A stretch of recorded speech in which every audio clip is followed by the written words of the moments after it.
할렐루야. 아멘, 아멘. 여러분, 우리 기독교의 2000년 역사 속에서 소위 승리라고 하는 것에 대한 아이덴티티는 예나 지금이나 큰 차이가 없었던 것 같습니다. 성경을 우리가 쭉 읽어보면 마치 소년 다윗이 문맷돌 5개를 가지고 나와서 육척장수인 골리앗을 5개를 다 쓴 것도 아니고 하나만을 집어던져 그 육척장신인 그 골리앗이 넘어지는 것 정도는 돼야 우리는 승리했다라고 이야기합니다. 작년에 저희 아버지가 소천하셨는데요. 저희 아버지가 1년 정도 암으로 투병하시면서 저희 가족이 늘 기도했었던 것이 무엇이냐면 이 병이 고쳐져 승리케 하옵소서, 승리를 경험하게 하옵소서라고 했었던 것이었습니다. 예나 지금이나 지금의 우리만이 그런 것이 아니라 아까도 말씀드린 것처럼 기독교 2000년 역사 속에서 그때도 지금도 이 정도는 돼야 승리한 것이다 라고 우리는 그렇게 인식하는 듯합니다. 오늘 우리가 읽은 이 누가복음의 말씀은 복음서 가운데 예수님의 생애와 사역을 가장 체계적으로 기록한 그러한 문서가 바로 이 누가복음입니다.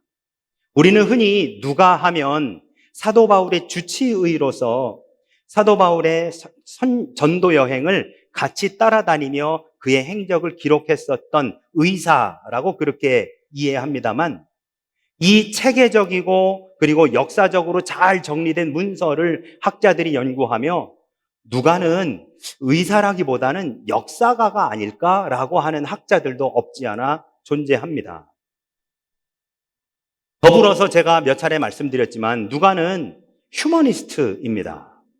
그래서 복음서 중에 예수님의 인간적인 모습을 가장 강조하고 있는 것이 바로 이 누가 문서가 되어지는데요. 그래서 기도, 긍휼, 용서와 자비, 눈물 등등의 감정 표현이 풍부하게 나타나 있는 것이 또한 누가복음과 사도행전이 되어지지요. 오늘 본문은 이렇게 시작합니다. 51절, 예수께서 승천하실 기약이 참에 예루살렘을 향하여 올라가기로 굳게 결심하셨다라고 이야기합니다. 여러분, 이때는 예수님께서 공생애를 시작하시고 대략 한 2년 반 정도가 지났을 바로 그러한 때입니다. 당시는 예수님의 인기가 하늘을 치솟고 있었어요. 여러분, 우리가 오늘 51절부터 읽지 않았습니까? 이 9장 앞부분에 보면 보리떡 5개와 물고기 2마리로 남자만 5,000명 넘게 먹이고 12광주리가 남은 사건도 소개되고요. 그리고 죽었던 사람을 다시 살리는 이야기도 앞에 소개가 되고, 제일 마지막에 이제 51절부터 해서 예수님께서 예루살렘으로 올라가시기로 결심하셨다라고 하는 말씀이 오늘 나오게 됩니다. 이러한 예수님을 보면서 사람들이 뭐라고 생각하냐면, 이 사람을 우리의 왕으로 옹립하자. 그러면 이 사람을 통해서 우리가 로마에서부터 독립할 수 있지 않을까라고 하는 생각을 하게 되지요. 그런데 예수님의 마음에는 언제나 예루살렘이 있었고, 내가 언젠가는 예루살렘에 가서 거기서 고난당하고 그리고 죽임당하고 십자가에 달려 죽어야 된다라고 하는 그 생각, 그리고 나서 부활하심과 승천하심이 늘 예수님의 뇌리 안에, 그 마음 안에 늘 간직되어져 있었습니다. 사람들은 예수님께서 행하시는 일들을 보면서 우와, 바로 이분이 왕이신 것 같아, 이분을 왕으로 세우자라고 하면서도 예수님은 늘 한켠에 내가 언젠가는 예루살렘에 가서 죽어야지, 십자가에 달려 내가 저들을 위해서 피를 흘려야 돼라고 하는 생각이 늘 예수님의 뇌리에서 떠나지 않았었던 것이죠. 여러분, 제가 퀴즈 하나 낼까요? 한국에서 가장 높은 곳에 있는 역 스테이션은 어디일까요? 한국에서 가장 높은 곳에 있는 스테이션, 물론 넌센스입니다. 는 서울역입니다. 왠지 아셔요? 모든 사람들이 서울로 올라간다고 하기 때문입니다. 죄송합니다. 왜 서울로 올라간다고 할까요? 서울이 북쪽에 있으니까요. 여러분, 서울보다 북쪽에 사는 사람들도 서울로 올라간다고 이야기합니다. 왜요? 서울이 캐피탈시티니까요. 아까 본문 다시 한번 좀 보여주시겠어요? 51절. 예루살렘으로 올라간다는 것은 예루살렘의 지형이 위에 있다는 의미가 아니라 예루살렘이 중심 도시다라고 하는 것을 의미하는 것입니다. 그래서 예수님께서 갈릴리에서 예루살렘으로 올라가기로 굳게 결심하셨다라고 하는 것은 바로 그러한 의미가 있다라고 우리는 볼 수 있습니다. 잠시 후에 지도를 보겠지만 갈릴리는 북쪽에 있고 예루살렘은 남쪽에 있습니다. 여러분, 예수님께서 주로 사역하셨었던 지역은 갈릴리 호수 근처예요. 갈릴리 바다 근처. 그러다가 거기서 사역하시다가 이제 때가 되어 예루살렘으로 내려가게 됩니다. 예루살렘은 뭐가 있는 거예요? 유대교인들, 소위 당시의 대제사장들과 서기관들, 로마의 핵심 멤버들이 전부 다 예루살렘에 거주합니다. 그러니 예수님께 예루살렘으로 간다는 것은 뭐 한다는 거예요? 죽으러 간다는 것을 의미하는 것이죠. 예수님의 사역에 있어서 결정적인 전환점이 드디어 시작되었다라고 하는 것을 알리는 것이 바로 51절의 말씀입니다. 이제 예수님은 고난과 십자가가 기다리는 예루살렘으로 향하는 여정을 시작하십니다. 이 여정은 단순한 여행이 아니라 인류를 위한 구원의 길이며 제자들에게는 예수님의 제자들이 가야 할 그 길을 본보기를 보여주시는 것이었다라고 그렇게 이야기할 수 있습니다. 그런데 예루살렘을 향한 이러한 전환점의 첫걸음을 떼시는 예수님은 놀랍게도 다른 곳이 아닌 사마리아인들의 마을로 처음 들어가십니다. 지도를 한번 보실까요? 여러분, 저 위에 갈릴리가 보이시죠? 갈릴리에서 예수님께서 예루살렘으로 가시는 겁니다. 그런데 갈릴리에서 예루살렘으로 가려면 사마리아 지역을 통과해야 됩니다. 그래서 예수님께서는 미리 오늘로 이야기하면 선발대를 먼저 보내서 사마리아 지역에서 쉴 곳, 먹을 곳, 잘 곳을 알아보라고 먼저 보냈는데, 문제는 예루살렘이 목적지라고 하는 말에 사마리아 사람들이 예수님의 일행을 받아들이지 않았다는 것이에요. 53절에 보시면 예수께서 예루살렘을 향하여 가시기 때문에 그들이 받아들이지 아니하는지라 하고 성경은 이야기합니다. 여러분, 사마리아는 남왕국과 북왕국으로 나뉘어진 이 분열왕국 시대에 이 북왕국의 수도가 사마리아였습니다.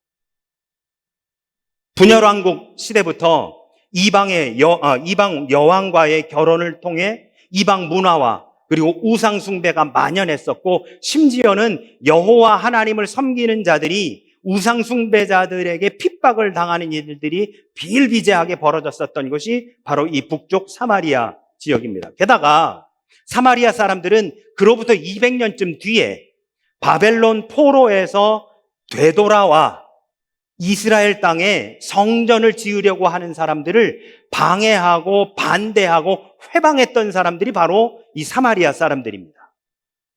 그러니 유다 사람들과 사마리아 사람들이 서로가 서로를 미워하는, 우리로 이야기하면 지역 감정이 이러한 역사 속에서 생겨나 있었던 것이죠. 한마디로 별로 안 좋아하는 정도가 아니고 아예 싫어하고 상종조차 안 하는 사람들이 유대인들과 사마리아 사람들이었다라고 이렇게 이해하시면 됩니다. 그래서 예수님께서 하는 수 없이 다른 마을로 돌아가시게 되었습니다.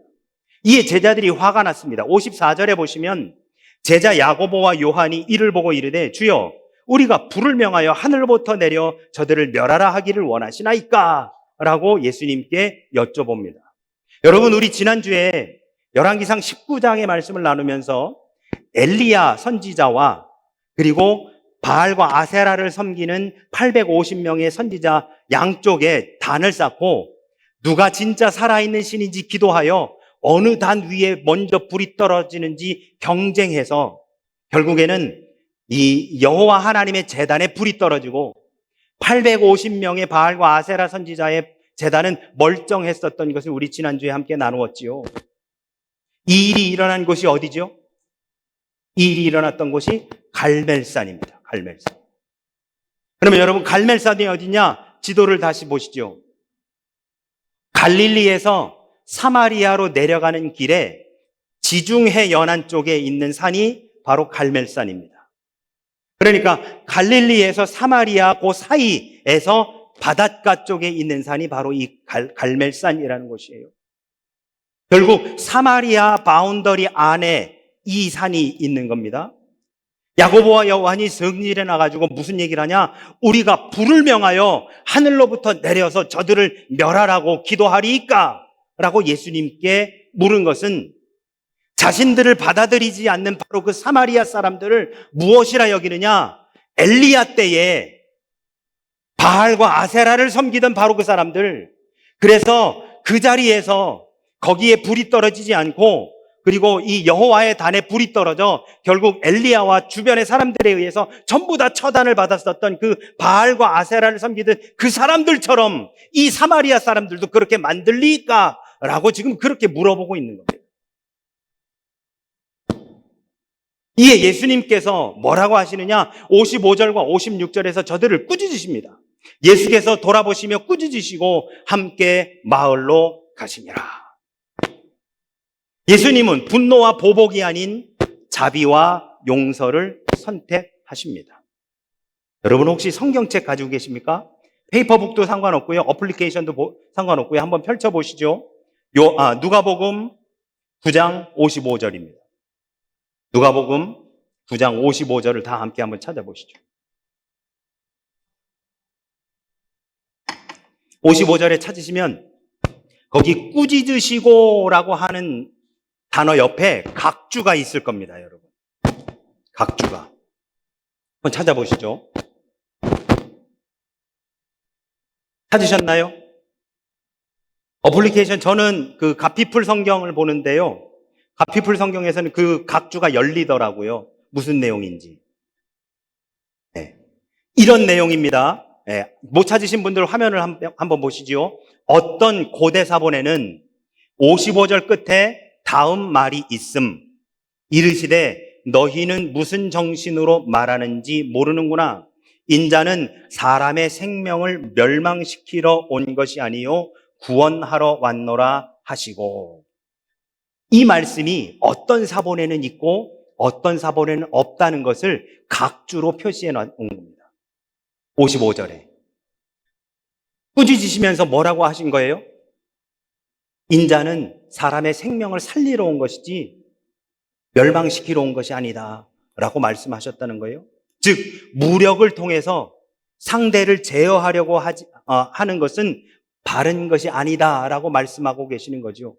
예수님은 지금 죄인들을 살리기 위해 갈릴리에서의 사역을 마치고 이제 모든 이들을 구원하시기 위해 예루살렘을 향해서 가시던 중에 첫 마을인 사마리아 사람들의 마을에 들어갔는데 저들이 받아들이지 않으니까 예수님을 따르던 제자들이 뭐예요? 화가 나가지고 주님, 이 근처에 있는 갈멜산에서 예전에 있었던 그 엘리야의 번제단에 불이 내려서 모든 바알과 아세라를 섬기던 우상 숭배자들을 처단했었던 것처럼 저들도 처단하리이까? 라고 지금 그렇게 묻고 있었던 겁니다. 이것에 대해 예수님 뭐라 하시느냐? 내가 이 땅에 온 것은 무력으로 사람들을 죽이거나 멸하러 온 것이 아니라 그들을 구원하기 위함이다 라고 말씀하고 계시더라는 것이죠.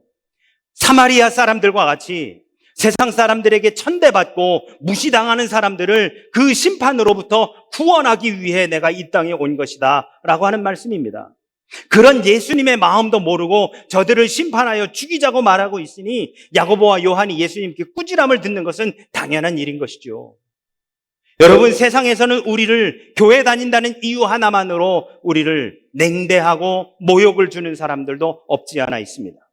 예수 믿는다면 너 뭐 이렇게 살아? 라고 하며 우리에게 손가락질하는 사람들도 없지 않아 있습니다.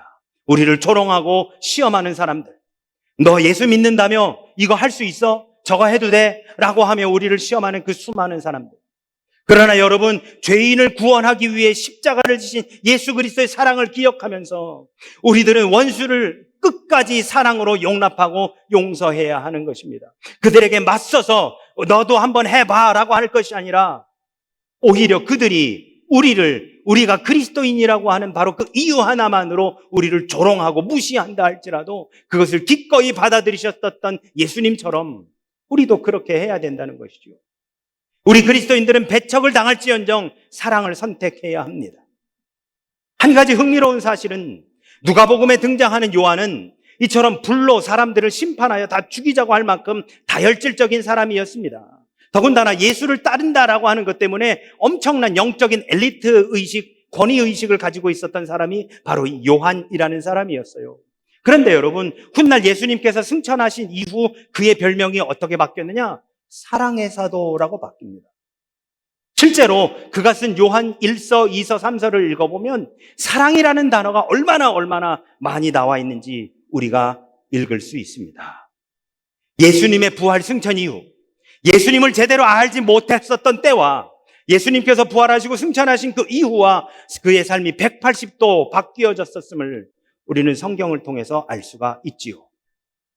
이어지는 57절에서부터 예수님과 세 사람의 대화를 통해 그 예수님을 따른다는 것이 도대체 무엇인지를 예수님께서 더 정확하게 말씀해 주고 계십니다. 먼저 첫 번째 사람입니다. 이 사람이 예수님께 이렇게 이야기합니다. 57절입니다.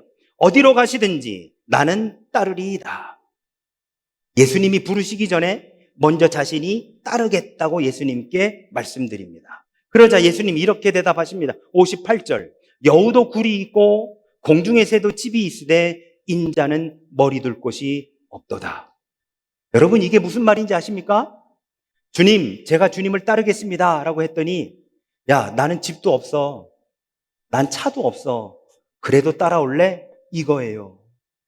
나를 따른다는 것은 안전이 보장되는 게 아니야.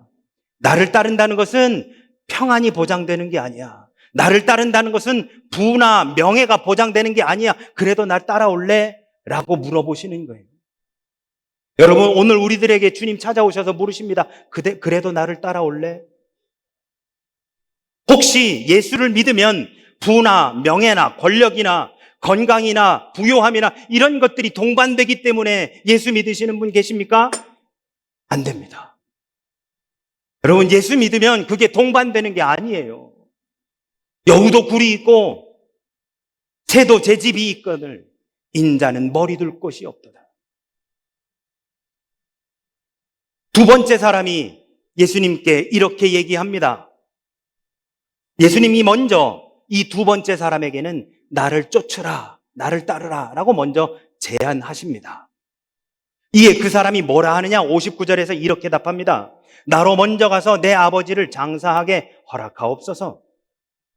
여러분, 어느 나라나 마찬가지겠습니다만 자식이 아버지의 장례식을 가는 것은 당연한, 가는 정도가 아니라 그 장례식의 상주가 되어 오는 조문객들을 맞이하고 그 장례 절차 전체를 다 함께 해야 되는 것이 그 아들, 자녀의 역할이지요. 그런데 예수님은 60절에서 깜짝 놀랄 만한 답변을 주십니다. 이렇게 말씀하십니다. 죽은 자들로 자기의 죽은 자들을 장사하게 하고 너는 가서 하나님의 나라를 전파하라. 여러분, 오해하지 마십시오. 지금 예수님께서 부모님의 장례 참석할 필요 없어 라고 말씀하신 거 아닙니다. 부모를 공경하는 것은 10계명의 5번째에 들 정도로 하나님께서도 대단히 중요한 가치로 생각하셨었던 것이 이 효도라고 하는 겁니다. 따라서 자식이 죽은 아버지의 장례를 치르는 것은 극히 당연한 일입니다. 그러면 이 60절에서 지금 예수님은 무슨 말씀을 하고 계시는 것이냐? 예수님은 주님의 제자로 이 땅을 살아가기 위해서는 세상에서 가장 중요하게 여겨지는 그 덕목보다도 삶의 우선순위를 하나님 나라에 두어야 된다라고 하는 것을 강조하고 계시는 것입니다. 마지막 세 번째 사람이 예수님을 향해서 이렇게 이야기합니다. 61절입니다. 주여, 내가 주를 따르겠나이다마는 나로 먼저 내 가족을 작별하게 하옵소서. 여러분, 우리가 지난주에 나눴었던 그 열왕기상 19장의 말씀에 우리가 지난주에 앞부분을 나누었잖아요. 뒷부분을 보면 어떤 장면이 나오냐면요, 엘리야가 자기의 제자인 엘리사를 부릅니다. 그랬더니 엘리사가 오늘 본문하고 동일하게 요구해요. 열왕기상 19장 20절에 보시면 청하건대 나를 내 부모와 입맞추게 하소서, 그리한 후에 내가 당신을 따르리이다 라고 그렇게 엘리사가 스승인 엘리야에게 이야기합니다. 그때 엘리야는 그를 말리지 않고 그래 다녀와 라고 허락하고 보냅니다. 어쩌면 이 세 번째 사람은 엘리야와 엘리사의 이 일화를 알았던 것 같습니다. 인간으로서의 도리고 부모에 대한 기본적인 예의이니 내가 어디 누군가를 따라 제자로서의 삶을 살기 전에 먼저 내 부모들과 작별 인사를 하고 그리고 오겠습니다라고 하는 바로 그것이지요. 그런데 이러한 이야기에 대해 62절에서 예수님 뭐라 하시느냐? 손에 쟁기를 잡고 뒤를 돌아보는 자는 하나님의 나라에 합당하지 아니하리라 라고 말씀하십니다. 여러분, 오늘 본문을 읽어보면 예수님은 마치 인간의 기본적인 덕목을 무시하고 계시는 듯 그렇게 느껴지기까지 합니다. 돌아가신 아버지의 장례에 참여하는 것, 먼 여정을 떠나기 전에 자녀가 부모에게 인사하는 것은 우리가 볼 때 너무나도 인간적으로서 당연한 일이고, 그리고 예의범절에 반드시 해야 되는 바로 그러한 일이지요. 그러나 예수님은 이처럼 우리 문화에서 타당해 보이고 칭찬받을 만한 것이라 할지라도 하나님 나라를 위한 삶, 즉 그리스도의 제자로서의 삶을 살게 될 때 충돌하는 것이 생긴다라고 하는 것을 우리에게 보여주십니다. 굳은 결심을 가지고 이 세상 그 어떤 가치보다 주님을 위한 삶을 가장 우선시하며 살아가는 사람이야말로 예수님의 참 제자가 될 수 있는 것이다 라고 하는 것이죠. 여러분, 만약에 우리의 삶 속에서 내가 인간적으로 해야 되는 일들과 내가 그리스도인으로서 해야 되는 일이 서로 충돌한다면 여러분 무엇을 선택하시겠습니까? 내가 인간적으로 이 땅을 살아가는 내가 한 사람의 사람으로서 반드시 해야 되는 일과 그리고 그리스도인으로서야 해야 되는 일, 이것이 서로 충돌한다면 여러분 무엇을 선택하시겠습니까? 주님을 따라가는 제자의 길은 고난이 따르고 자기를 부인하는 쉽지 않은 험난한 길입니다. 여러분, 오늘 본문 다시 앞으로 되돌아가 볼까요? 예수님께서 갈릴리 지역에서 사역하시다가 예루살렘으로 이제 내려가십니다. 그런데 아까 우리가 봤었던 그 지도에서처럼 대부분 사마리아인의 길을 지나서 가야 됩니다. 그런데 이 지역 감정이 너무 심하다 보니 대부분의 사람들을 어떻게 가느냐? 갈릴리에서 사는, 지도 좀 보여주시겠어요? 갈릴리에서 사는 대부분의 사람들은 갈릴리에서 사마리아를 지나 예루살렘으로 가는 것이 아니라 갈릴리에서 요단강을 건너 요단 동편에서 밑으로 내려가 다시 예루살렘 부근에서 다시 요단 서편 요단강을 건너 예루살렘으로 가는 것이 당시 대부분의 유대인들의 행로였습니다. 비록 조금 돌아갈지라도 사마리아인들하고 굳이 접촉하지 않고 그들하고 만나거나 대면하지 않기 위해 굳이 돌아가는 길, 요단 동편으로 넘어가 그리고 밑으로 내려가서 다시 요단 서편으로 건너오는 이 돌아가는 길을 선택한 것이 당시 대부분의 사람들의 행로였었습니다. 그런데 여러분, 우리 예수님은 대부분의 사람들이 가는 그 길을 가는 것이 아니라 갈릴리에서 사마리아를 거쳐 그리고 바로 예루살렘으로 향해 가십니다. 다른 사람들이 가는 길, 쉬운 길, 넓은 길, 평범하고 보통의 길을 가는 것이 아니라 사마리아 땅을 관통해 가는 힘들고 어려운 길을 택하신 분이 바로 우리 예수님이시더라라고 하는 것이죠.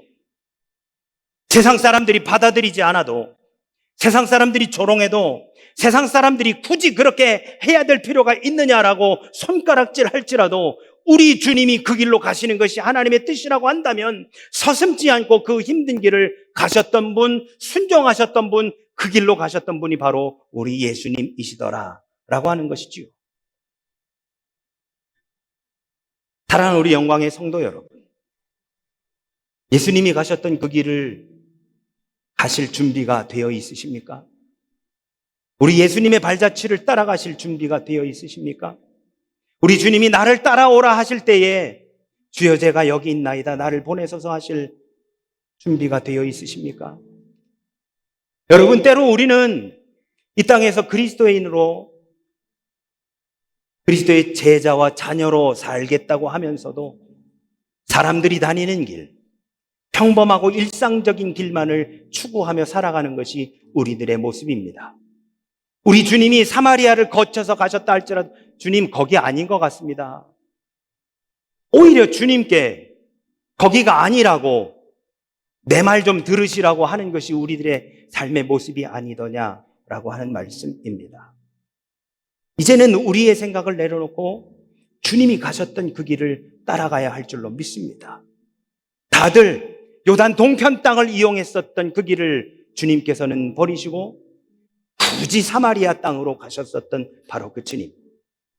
당장은 실패의 길처럼 보여도, 당장은 승리하지 않는 길, 당장에는 죽음의 길처럼 보일지라도 바로 그 길로 가는 것이 진정한 생명의 길이요 진정한 승리의 길임을 알고 계셨었던 그 주님의 뒤를 우리는 따라가야 할 줄로 믿습니다. 그 길을 갈 때 비록 힘들고 어려워도 그 길을 통해 하나님을 온전히 경험하며 진정한 예수님의 발자취를 따라갈 수 있게 되어지는 것입니다. 사랑하는 여러분, 주님이 나를 따르라 하실 때 주님 이 길은 아닌 것 같고 저 길은 못할 것 같고 그거는 아닌 것 같습니다. 잠시만요 라고 할 것이 아니라 우리의 모든 것을 다 내려놓고 우리 주님이 인도하시는 걸어가신 그 길을 온전히 따라가시며 정말 살아계신 그 하나님을 경험하시는 저와 우리 모두가 되어지시기를 예수 그리스도 이름으로 축원합니다. 아멘. 아멘.